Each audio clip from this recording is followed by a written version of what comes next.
the backbone of the Gambian economy, grown mainly during rainy season, encounters several weeds which compete with crop for nutrients, water and light. Unless good weed control is practiced, substantial yield losses can occur. This is a major concern for groundnut farmers throughout the country. Sagar Jallo is an agricultural scientist who intends to do something about the problem, and it begins with a thesis he has written while he was a student at the University of the Gambia. In 2012, I was working on my thesis. This is a thesis that I wrote that is different weed management practices on the yield of groundnut Philippine pink variety. Graduating with a BSc degree cum laude in agriculture, Sagar is one of the University of the Gambia's brightest students. Having lost his parents and finding himself as breadwinner in his family, Sagar could not have got this far without assistance. His university education was fully sponsored by the Gambia Port Authority under its Operation Promote Excellence in the Sciences, or OPES. In 2006, we came up with the idea to conceive the OPES, which is Operation Promote Excellence in the Sciences, which is aimed at ensuring that we encourage science teaching and education from the primary, secondary and the tertiary levels by making sure that we invest in the development of science teaching and education. Omar Dabo is a fifth-year medical student also at the University of the Gambia. His goal is to complete his studies in 2 years' time and open a medical clinic in his village of Mandinari, something communities here urgently need.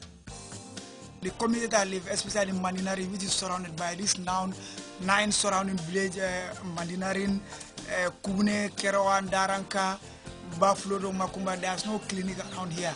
And then if I'm success, if I'm successful attain my medical career in my studies, at least I would like to serve them in the community. At least I would like to serve them in this community where I live, because there's no clinic here, no hospital, no proper even pharmacy. When somebody is sick, you have to transport them to Lamin, Banjuni, or somewhere else.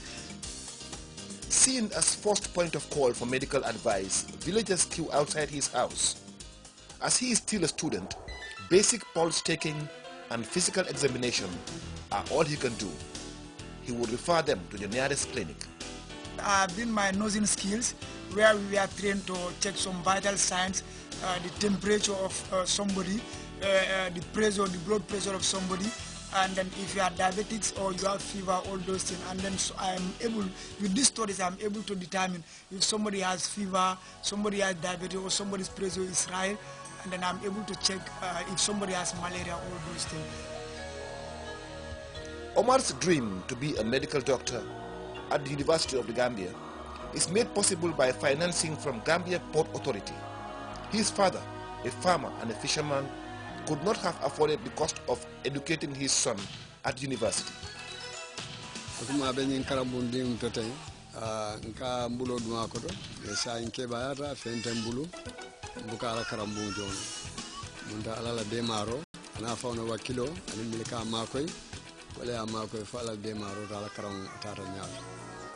More than 120 science students at the University of the Gambia enjoy sponsorship by Gambia Port Authority to pursue various scientific courses. More than $6 million a year is spent on sponsorship fees by the GPA.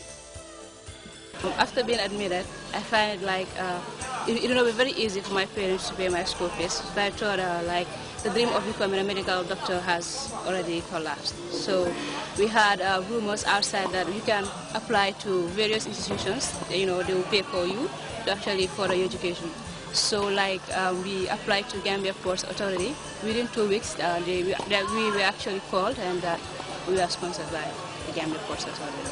To find a scholarship now in the Gambia is very difficult. We started searching everywhere, and when we had that Gambia Ports Authority as sponsoring science students, we decided to give it a try. And when we went there, we wrote applications and took it there. Though it didn't take long before they called us and told us that we can go for our scholarship letters. It was like a dream come true. We were very happy because we didn't believe it.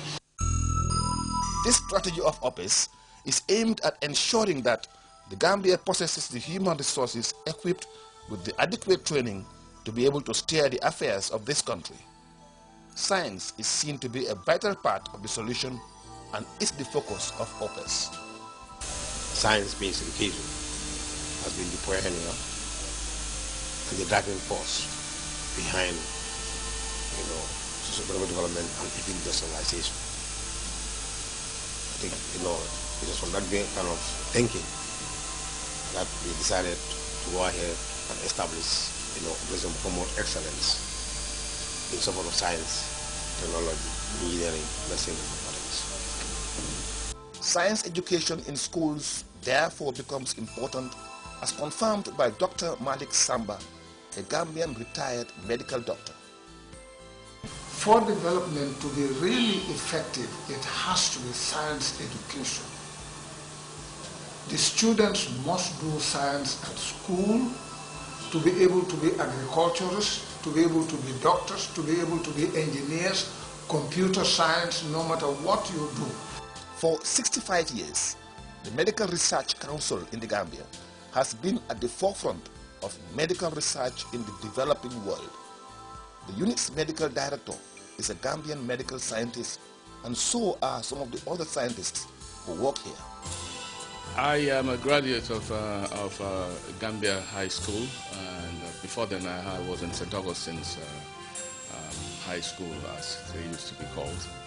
And I then went to various universities in different parts of the world and ended up with qualifications in medicine, undergraduate qualifications, postgraduate qualifications, specialist qualification, and then joined the MRC as a young physician. Proceeded to pursue a course, Doctorate of Science, a PhD, and then did some research work, and gradually rose up the ranks from a research clinician to head of the clinical services, the director of the clinical services, and currently the unit's director. After equipping school laboratories and targeting technology, engineering, mathematics, and medicine, to what extent does the GPA want to take OPES? Unless and until we are able to transform, our small fishes, our marine life into sweet sardines, just like Ghana used to do in the past, and also be able to now sell, canned drinks made in the Gambia, and we are comfortable to drink it, with the view it is safe, it is clean, it is medically fit for you to do so. Then the OPES program still has not done its job yet. It's that context in which we are saying we want to encourage science education, technology, engineering, medicine, and mathematics. Anybody who has those kind of skills. To help raise part of the required financial resources to fund OPES, GPA has been partnering with local and international music artists in staging fundraising events.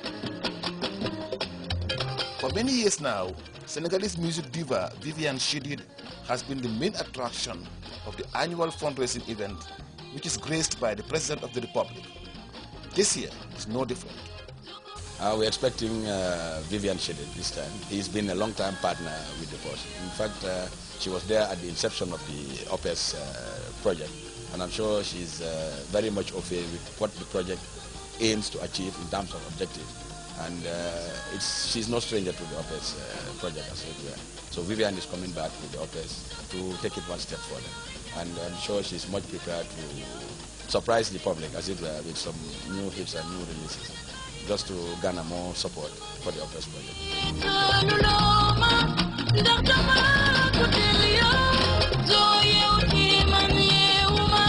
Annually, always rely on the patronage of